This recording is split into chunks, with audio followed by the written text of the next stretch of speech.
any more than that and it's correct, they got an additional training on it, training value on it. Okay? What's the standard are we talking about? And then T-3 is the kana. My paragraph up order with a nice pictorial in there and what we're going to be doing. So what's the situation? What's the mission? What's the execution? Sustainment. What do we need? I need water cans. I need rubber ducks. I need compasses. I need whatever. Paper, pens. Execution. This is how we're going to do it. We're in phase 1 right now. We're planning for it. Execution. We're going to go out to Freeman Ranch and we're going to run around training area Fernando for 2 hours. Conclusion. At the end of this, we expect everybody to be familiar how to run around Fernando for 2 hours. And then command and signal, OIC, AOIC. So there's an AOIC, there's an OIC and an AOIC for a reason. Planning purposes, if you can't show up to a training meeting or something comes up and you can't be out here because you got a class at 5 o'clock, there's somebody else who knows and can continue on with the training. Way too many times last semester that they'd be like, oh, the OIC is so-and-so, but they know they're not going to be at the training because they got class. Okay, one, why are they an OIC if they're not going to be there at all? Sure, there's value in planning, but usually the AOIC had no idea what was going on because we were in a tunnel. So both individuals need to know exactly what's going on for this training event in case something does happen and one's got to go or someone can't be there, they got to leave early for class or whatever, life gets in the way, right? But oftentimes, the AOIC would brief it and be like, oh, this is the first time I'm seeing this slide, so yeah, we're going to go do this. It's unprofessional. And you just wasted everybody's time. It's, okay, next slide, next slide, next slide. Because you can't articulate what we're doing. And then during T-3 is you're going to do the troop to task. So there's your AOIC, OIC, your tend to be your command team doesn't really participate in it because they're checking on training.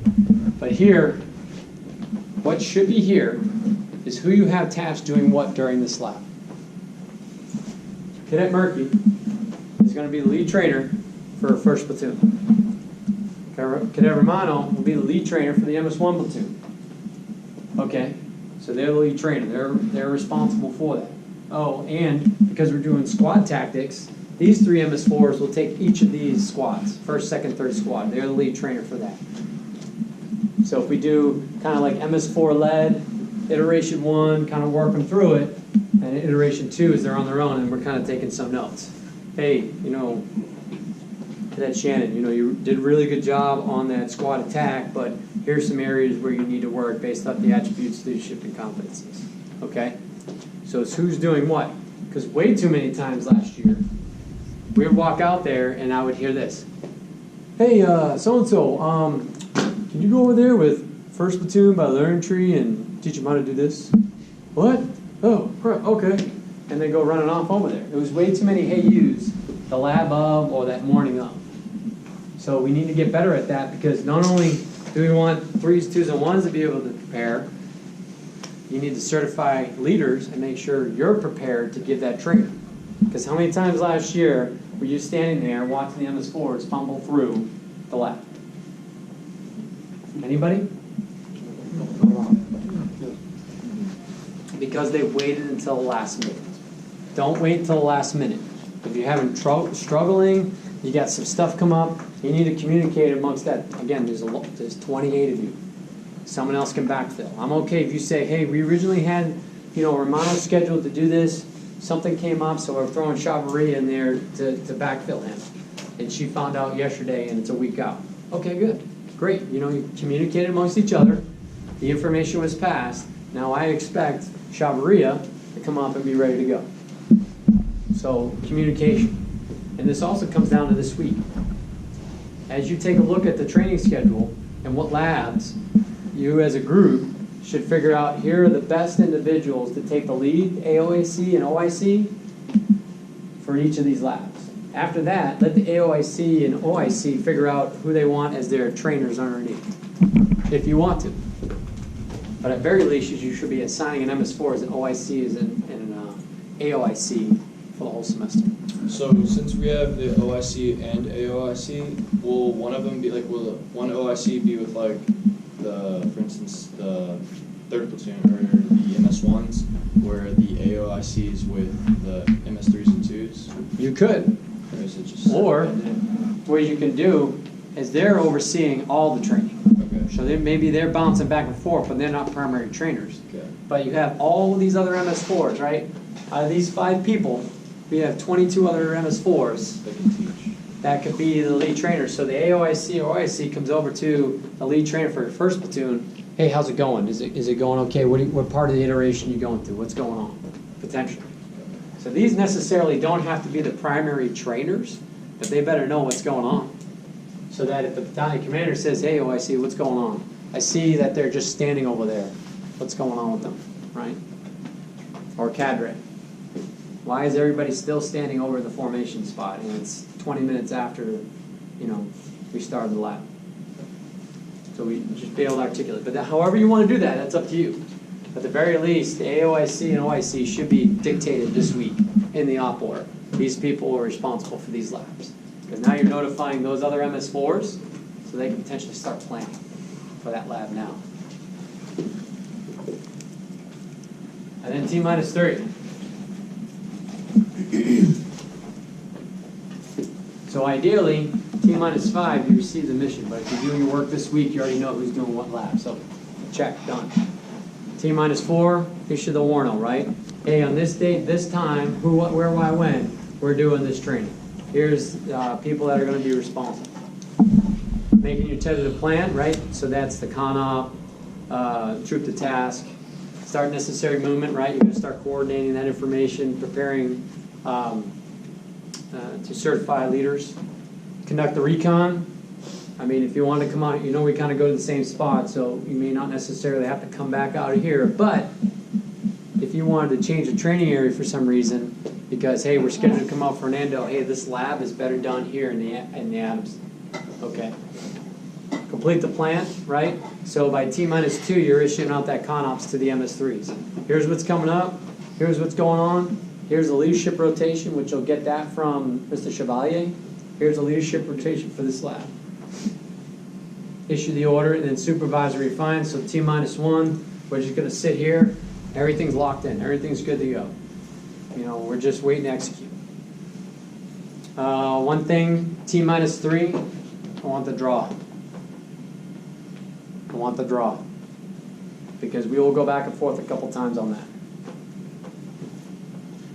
And then by T-2, you're going to train and certify those leaders. So by T-2 meeting, you're telling me, hey, Monday this week, or Tuesday, Wednesday, whatever, retrain and certify leaders, they have the checklist, they have this, they have that, they're ready to train. And then they're just waiting for the next week to come along and they execute training. Any questions on that? You'll get these slides.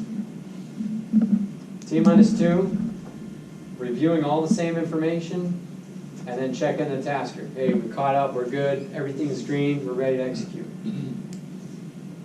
T-1, same thing, we're executing.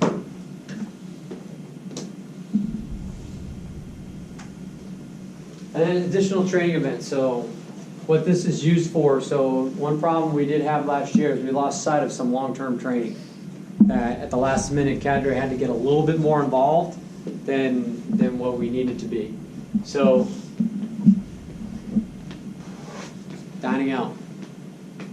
Towards the end, the cadre had to get a little bit more involved than what we should have. Ranger Challenge, Norwegian Foot March, if we do that again this year. Hopefully Corpus Christi hosts that. Staff Ride, Baton, Color Guard. So for the Color Guard, we need to have an A and B team. Because sometimes we get the HAYUs, mostly from the university. The university wants us to participate in certain events. So, so Cadet White and Spikes need to start generating that A and B team. So if something comes up, we can plug and play individuals into that. Again, it's OMS points, the whole 9 yards. So we need to start working on that. We have uniforms that we can get fitted, and then hold in the Adamson, so when it comes time to do a color guard event, we just get Miss Vera, pull them, issue them out to the individuals, because they're already tailored and fit correctly, and we can execute that.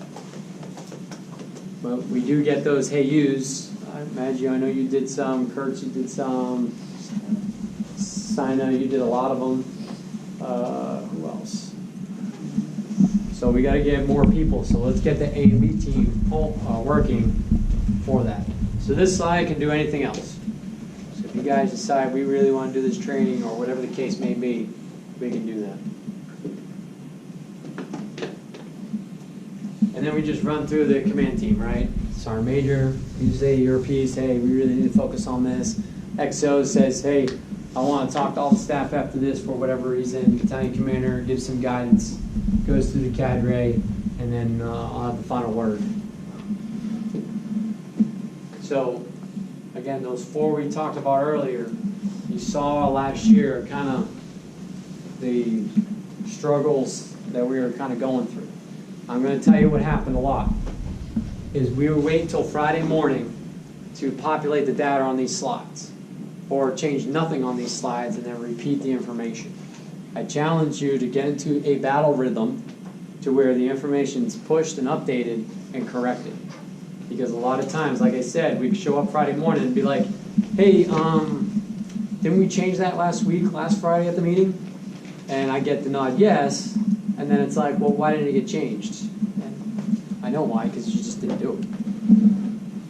So I challenge, there's plenty of you to make these updates. However the S3 decides to post these slides or whatever, I just be cautious about the Google Drives updating last minute when doing it at the last minute.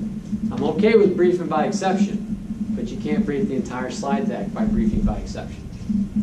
So if we didn't get the data, updated because we were really late Thursday night, okay, case by case, but again, you have an OIC and an AOIC who could be populating this data next morning and then dropping it again. Any questions on these? You'll get these slides.